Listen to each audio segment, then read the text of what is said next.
목회자들에게 설교란 가장 영광스러운 일임과 동시에 가장 벗고 싶은 십자가라 할 수 있습니다.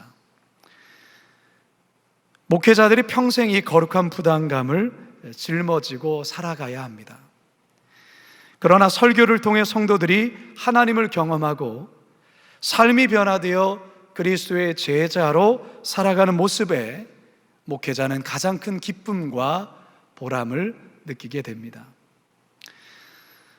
처음부터 목회자가 설교를 잘하지는 않습니다. 목회자로 부름을 받고 처음 강대상에서 설교할 때 대부분의 목회자들은 바들바들 떨면서 거의 정신이 혼미한 상태에서 어떻게 설교를 했는지 모를 정도로 떨다 내려오는 경우가 다반사입니다. 사실 저도 그랬습니다. 자, 그런데 오늘 우리가 대하고 있는 이 본문에서의 베드로는 어떨까요? 베드로 또한 태어나서 처음으로 그는 설교하고 있습니다.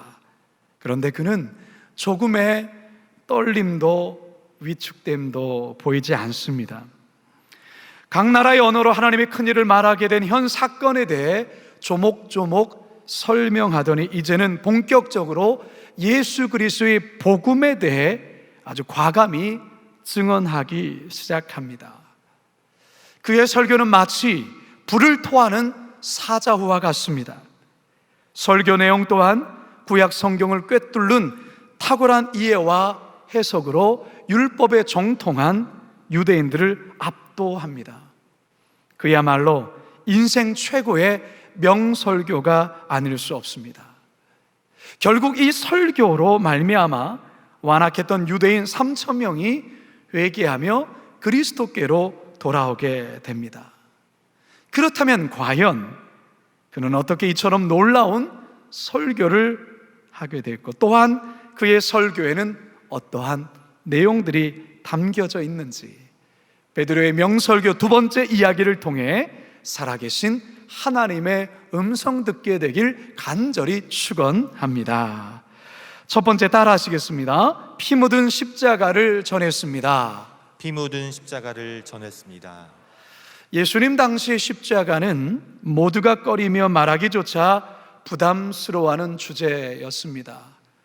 그도 그럴 것이 당시 십자가란 국가 반란죄나 극악무도한 범죄를 저지른 자들에게 내려졌던 가장 무서운 형벌이었습니다. 따라서 유대인들에게 십자가란 저주받은 자의 상징이었고 헬라인들에게 십자가란 어리석은 자의 표상이었습니다. 이러한 사실을 바울도 그의 서신에 이렇게 언급했지요. 고린도전서 1장 23절입니다. 시작. 유대인에게는 거리끼는 것이요 이방인에게는 미련한 것이로되. 예수님께서 공생의 기간 중에 제자들에게 십자가를 곧 자신이 질 것이라 이야기를 했을 때 베드로가 강력히 항의하다 된통 혼난 적이 있었습니다. 마태복음 16장을 함께 읽어볼까요? 시작.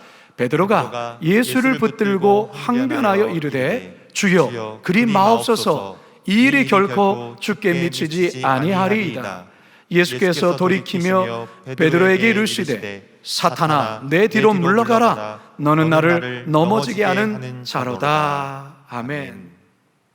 이처럼 십자가란 당시의 모든 이들에게 제자들에게 두려움과 거리낌과 공포의 상징이었던 것입니다. 그런데 참으로 놀랍게도 오늘 본문에서 베드로는 이제 본격적인 복음을 설명하면서 바로 이 십자가라는 주제로 가장 첫 번째 그리고 아주 당당하게 증거하고 있다는 사실입니다. 22절과 23절입니다. 시작. 이스라엘 사람들아 이 말을 들으라. 너희도 아는 바와 같이 하나님께서 나사렛 예수로 큰 권능과 기사와 표적을 너희 가운데서 베푸사 너희 앞에서 그를 증언하셨느니라. 그가 하나님께서 정하신 뜻과 미리 하신 대로 내준 바 되었거늘 너희가 법 없는 자들의 손을 빌려 못 박아 죽였으나. 여러분, 과연 이 베드로에게 십자가에 대한 어떤 깨달음과 변화가 있길래 이처럼 십자가를 담대히 증거하는 걸까요? 두 가지 이유가 있습니다. 첫째로, 베드로는 이 십자가에서 죽으신 예수님이 베드로 자신을 포함해 모든 사람들의 죄를 위해 대신 죽으셨다는 사실을 새롭게 깨달았기 때문입니다. 두 번째 이유는 예수님을 십자가에 못 박아 죽인 자가 로마 병사가 아니라, 종교 지도자들이 아니라 바로 자기 자신이요, 또한 죄인된 모든 인간이라는 것을 깨달았기 때문에 그렇습니다. 여러분, 사실 십자가에 못을 박은 예수님을 죽인 장본인이 누굽니까? 처형을 실행한 로마 병사들이었고요, 그리고 배후 세력인 종교 지도자들 아니었습니까? 그런데 베드로는 십자가에서 그 십자가에 못 박은 장본인이 그들이 아니라 자신임을 깨닫게 됩니다. 그리고 모든 죄인들이 예수님을 십자가에 못 박았다라고 깨닫게 된 것이죠. 그래서 오늘 본문에서 베드로는 십자가에 못 박아 죽인 자가 바로 너희다라고 거침없이 선언하고 있습니다. 교회만을 왔다 갔다 하는 교인이 진정한 성도로 거듭나기 위해서는 반드시 십자가를 개인적으로 체험해야 합니다. 십자가를 체험한 자는 십자가를 볼 때마다 두 가지 이유 때문에 하염없이 눈물을 흘리게 되어 있어요. 첫째는 나를 위해 십자가에 못 박혀 죽으신 그 예수님에 대한 고마움 때문에 감사해서 눈물을 흘리게 됩니다. 두 번째는 십자가에 못 박은 장본인이 바로 난데, 내가 그 예수님을 십자가에 못 박았다라는 그와 같은 죄책감, 죄송함, 그 아픔에 눈물을 흘리게 됩니다. 베드로가 바로 이 십자가를 체험하게 된 것입니다. 그래서 이 십자가를 담대히 전하고 있습니다. 사도 바울도 마찬가지입니다. 그 또한 피 묻은 십자가를 체험하였습니다. 그래서 그 이후 그는 평생 자신의 사랑은 십자가이며 십자가의 복음이라고 설명하고 있죠. 갈라디아서 6장 14절입니다. 시작. 그러나 내게는 우리 주 예수 그리스도의 십자가 외에 결코 자랑할 것이 없으니 그리스도로 말미암아 세상이 나를 대하여 십자가에 못 박히고 내가 또한 세상에 대하여 그러하니라. 아멘. 여러분, 크고 웅장하고 화려한 건물에 십자가가 달려있다 해서 다 교회가 아니에요. 그 교회 안에 십자가 복음이 살아있어야 진정한 교회며 살아있는 교회입니다. 교회를 다닌다고 해서 다 신앙인이 아니에요. 십자가 복음이 그 가슴 속에 꿈틀거리는 성도여야 진짜 신앙인인 것입니다. 교회의 강단 또한 십자가의 피 묻은 복음이 증거되는 강단이어야 진정한 교회의 강단이며 설교라 할 수 있습니다. 바로 이 베드로의 설교처럼 말이죠. 성도 여러분, 여러분 가슴에는 피 묻은 십자가가 새겨져 있습니까? 여러분은 십자가를 대할 때마다 나를 위해서 십자가에서 죽으신 그 주님으로 인한 고마움과 감사의 눈물이 흐르십니까? 십자가에 못 박은 장본인이 바로 나라는 사실 앞에 괴로워하며 고통스러워하는 눈물이 있으십니까? 여러분은 세상을 살아가면서 이 십자가의 능력을 붙잡고 살아가고 있습니까? 바라기는 베드로와 같이 생생하고도 살아있는 이 피 묻은 십자가의 복음으로 힘겹고 어려운 이 코로나의 시대를 기꺼이 이겨나가시길 주님의 이름으로 축원합니다. 두 번째 따라 하시겠습니다. 부활 사건을 전했습니다. 부활 사건을 전했습니다. 예수님의 십자가를 증거한 베드로는 이제 설교의 하이라이트를 할 수 있는 부활 사건, 이 부활 사건을 차근차근 설득력 있게 설명하기 시작합니다. 24절입니다. 시작. 하나님께서 그를 사망의 고통에서 풀어 살리셨으니 이는 그가 사망에 매어 있을 수 없었습니다. 우선 베드로는 시편 16편 8절에서 11절을 인용을 통해 이미 다윗이 예수 그리스도의 부활에 관해 예언했다라고 그렇게 증거하죠. 25절에서 27절입니다. 시작. 다윗이 그를 가리켜 이르되 내가 항상 내 앞에 계신 주를 배웠으며 나로 요동하지 않게 하기 위하여 그가 내 우편에 계시도다. 그러므로 내 마음이 기뻐하였고 내 혀도 즐거워하였으며 육체도 희망에 거하리니 이는 내 영혼을 음부에 버리지 아니하시며 주의 거룩한 자로 썩음을 당하지 않게 하실 것이미로다. 아멘. 계속해서 베드로는 다윗을 통한 예수 그리스도의 부활에 관한 설명을 계속 이어가고 있습니다. 29절과 31절입니다. 시작. 형제들아, 내가 조상 다윗에 대하여 담대히 말할 수 있노니 다윗이 죽어 장사되어 그 묘가 오늘까지 우리 중에 있도다. 그는 선지자라. 하나님이 이미 맹세하사 그 자손 중에서 한 사람을 그 위에 앉게 하리라 하심을 알고 미리 본 거로 그리스도의 부활을 말하되 그가 음부에 버림이 되지 않고 그의 육신이 썩음을 당하지 아니하시리라 하더니, 베드로는 다윗이라는 이 위대한 성군의 그가 고백한 이 시편의 말씀을 통하여 그리스도의 부활에 대하여 아주 조목조목 아주 확실하게 이렇게 설명하고 있어요. 그리고 난 이 베드로는 예수님의 이 부활 사건에 대해 쐐기를 박는 아주 놀라운 명쾌한 선언을 합니다. 그게 무엇이냐? 31절입니다. 시작. 이 예수를 하나님이 살리신지라 우리가 다 이 일의 증인이로다. 아멘. 아멘. 하나님께서 예수 그리스도를 살리셨다, 부활케 하셨다. 우리가 다 이 일의 증인이다 말하고 있어요. 다시 말해서 베드로 자신이 예수님의 부활 사건을 보았다라는 것입니다. 자신만 본 것이 아니라 여기 있는 120명의 제자들 모두가 목격한 사실이며 우리는 이 일에 대하여 증인이다 그렇게 말하고 있어요.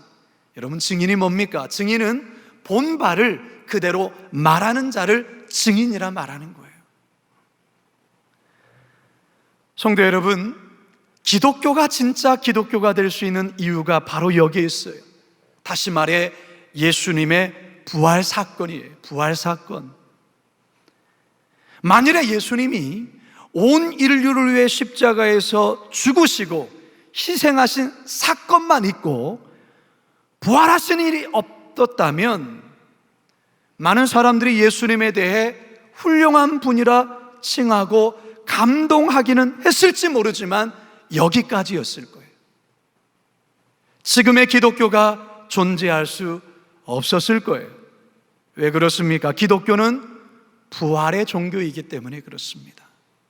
초대교회 성도들이 기독교인이란 사실이 발각되면 재산이 몰수되고 일자리를 잃게 되고 더 나아가 카타콤이라는 지하 동굴에서 평생을 갇혀 살아야 되는 그런 처절한 상황 속에서도 그들이 결코 신앙을 포기하지 않았던 이유는 날마다 나는 죽고 날마다 나는 예수로 산다는 그 부활 신앙이 있었기 때문에 그렇게 살 수 있었던 것입니다. 오령 경기장에서 굶주린 사자들에게 물어뜯기는 상황 속에서도 심지어 십자가에 못 박힌 채 몸에 기름이 끼얹어져 연회장을 밝히는 횃불로 타 죽어가는 상황 속에서도 그들은 찬송을 부르며 죽음을 기꺼이 맞을 수 있었던 이유는 그들 모두가 천국에서 다시금 부활하게 되는 사실을 믿었기 때문에 그들은 기꺼이 순교의 자리까지 나아갈 수 있었던 것입니다. 이처럼 예수님의 부활 사건, 부활신앙은 그리스도인들로 하여금 세속에 죄악에 빠지지 아니하고 현재의 고난을 이겨내며 죽음의 위협 속에서도 순결한 신앙을 지속적으로 살아갈 수 있게 하는 능력의 원천이 되는 것입니다. 성도 여러분, 내 안에 예수님의 부활 사건이 희미해지면 우리의 신앙은 땅의 것을 쫓아가는 신앙으로 금세 바뀌어 버려요. 내 안에 부활에 대한 소망을 잊고 살아가면 지금 당장의 문제, 현실의 문제에 갇혀서 허덕허덕거리며 살아가게 된다는 것이죠. 따라서 성도 여러분, 예수님의 부활 사건을 기억하셔야 합니다. 그리고 매일마다 나는 죽고 예수로 사는 삶을 살아내셔야 합니다. 뿐만 아니라 우리는 이 땅에서의 삶이 결코 길지 않아요. 우리는 이 땅의 삶이 영원한 삶이 아닙니다. 하나님께서 오늘이라도 우리를 부르신다면 두 손 높이 들고 주님 앞에 나아갈, 그래서 그곳에서 부활한 모습으로 살 수 있다라는 그 소망을 가지고 살아가야 되는 것입니다. 바라기는 이 베드로와 같이 날마다 우리의 입술 가운데 예수님의 부활이 고백되고 그 부활을 살아내고 부활의 소망을 붙드시며 현실의 문제를 뛰어넘고 당당하게 살아가시는 우리 성도들 다 되시길 주님의 이름으로 축원합니다. 마지막 세 번째 따라 하시겠습니다. 승천하신 예수님을 전했습니다. 승천하신 예수님을 전했습니다. 베드로의 설교는 서서히 종결로 향하기 시작합니다. 그러면서 베드로는 예수님의 승천, 예수님이 하늘로 올라가심에 관해 이야기를 언급하죠. 우리 34절과 35절입니다. 시작. 다윗은 하늘에 올라가지 못하였으나 신이 말하여 이르되 주께서 내 주에게 말씀하시기를 내가 내 원수로 내 발등상이 되게 하기까지 너는 내 우편에 앉아있으라 하셨도다 하였으니. 베드로는 다윗이 하늘에 올라가지 못했다는 사실을 먼저 밝힙니다. 그리고 시편 110편 1절을 인용하면서 그리스도의 승천과 그리고 보좌에 앉으신 그리스도에 대한 설명을 이어가죠.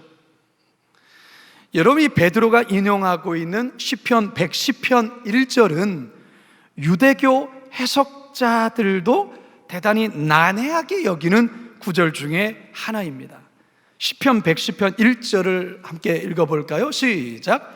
여호와께서 내 주에게 말씀하시기를 내가 내 원수로 내 발판이 되게 하기까지 너는 내 오른쪽에 앉아있으라 하셨도다. 해석자들이 곤란해하는 부분은 뭐냐면 내 주라는 이 부분에 내 주, 이 내 주가 과연 누구인가에 대한 문제예요.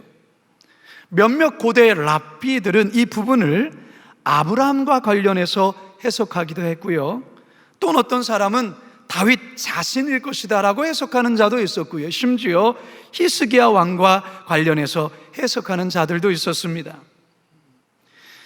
자, 그런데 이 시편 110편 1절에 내 주, 이것을 예수님이 복음서에서 해석하셨어요. 복음서에서 예수님이 이 내 주가 누구냐? 메시아에 대한 예언이라 그렇게 해석하면서 자신에게 적용을 시키셨어요. 다시 말해서 내 주란 메시아 예수 그리스도를 가리키는 거예요. 그래서 오늘 본문에서 베드로 또한 예수님이 말씀하신 맥락을 그대로 이어서 메시아 그리스도로 설명하고 있는 것입니다. 여러분, 참 베드로 대단히 놀랍지 않습니까? 이 해석이 뛰어나지 않습니까? 베드로는 예수님의 승천을 이야기하다 이제는 하나님 보좌 우편에 앉아 계신 하나님 아들로서의 예수 그리스도를 강조합니다. 다시 한번 정리하자면 이겁니다. 십자가에 못 박혀 죽으시고 부활하시고 승천하시니 예수가 이제는 하나님의 아들로서 성부 하나님 보좌 우편에 앉아서 세상을 다스리고 통치하시며 심판주로 다시 오실 성자 하나님이라는 것을 이 베드로가 강력히 선포하고 있는 것입니다. 그리고 베드로는 이렇게 결론을 맺고 있습니다. 36절입니다. 시작. 그런즉 이스라엘 온 집은 확실히 알지니 너희가 십자가에 못 박은 이 예수를 하나님의 주와 그리스도가 되게 하셨느니라 하니라. 아멘. 여러분, 저와 여러분이 믿고 고백하는 예수님이 지금 이 베드로가 설교하고 있는 그 예수님과 동일한지 한번 확인해 보시기 바랍니다. 십자가에 죽으셨지만 부활하셨고 하늘에 오르시어 전능하신 하나님 아버지 우편에 앉아 계시다가 이제 곧 살아있는 자와 죽은 자를 심판하러 오실 예수님, 그 주님을 믿고 있는지 이 시간 여러분 자신을 점검해 보시라는 겁니다. 여러분들이 이 예수님을 진정으로 믿고 고백한다면 코로나의 팬데믹 상황에서 우리 예수님은 지금도 여전히 역사를 주관하시고 역사의 수레바퀴를 움직이시는 분이심을 믿어야 할 것입니다. 인간의 생사화복을 주장하시고 모든 권세자들을 세우시기도 하시고 내리시기도 하시는 절대 주권자 되신 예수 그리스도를 믿어야 할 것입니다. 그렇기 때문에 성도 여러분, 여전히 미래가 잘 보이지 않고 우리의 상황이 여전히 암담하다 할지라도 나의 삶의 주인 되신 예수님이 나를 변함없이 사랑하시고 인도하심을 믿고, 그래서 이 어려운 하루하루 삶들을 믿음으로 기꺼이 힘있게 살아가야 된다는 것입니다. 바로 베드로의 설교가, 이 베드로의 복음 설교가 오늘 저와 여러분을 향해서 전해주는 메시지입니다. 이제 저는 말씀을 마치려 합니다. 그리스도인들은 세상 속에서 복음을 살아내는 자입니다. 어떠한 상황 속에서도 복음으로 이겨나가는 자들이에요. 저와 여러분들이 그래야 합니다. 저와 여러분들이 그리스도를 사랑하는 자라면, 바로 이 복음이 나를 살렸다면 그 복음의 살림이 그 옛날의 일이 아니라 오늘 지금의 나의 현재형으로 진행되어야 하는 것입니다. 우리들은 베드로의 살아있는 이 복음 설교를 통해 다시금 내 안에 복음이 살아있는지를 점검해 보아야 해요. 우리 모두가 교회를 다니면서 과연 복음 안에 살아가고 있는지 철저히 점검해 봐야 합니다. 예수 그리스도의 십자가와 그리고 죽음에서 다시 사신 부활과 그리고 승천과 보좌 우편에 앉아 계심과 그리고 심판주요 재림주로 오실 예수 그리스도에 대한 확실한 믿음 속에 살아가고 있는지 우리 자신을 돌아보아야 하는 것입니다. 더불어서 이 복음을 우리 다음 세대에, 우리 젊은 세대에 반드시 전해 주어야 합니다. 이 복음을 아직도 모르는 우리 부모님과 형제들, 이웃들에게 전해 주어야 합니다. 바라기는 이 피 끓는, 피를 토한 듯한 이 베드로의 이 복음 설교를 통해 다시금 내 안에 복음을 확인하며 이 시대 속에 복음을 살아내는, 복음으로 살아가는 멋진 당당한 크리스찬들, 성도들 다 되시길 주님의 이름으로 축원합니다. 축원합니다. 축원합니다.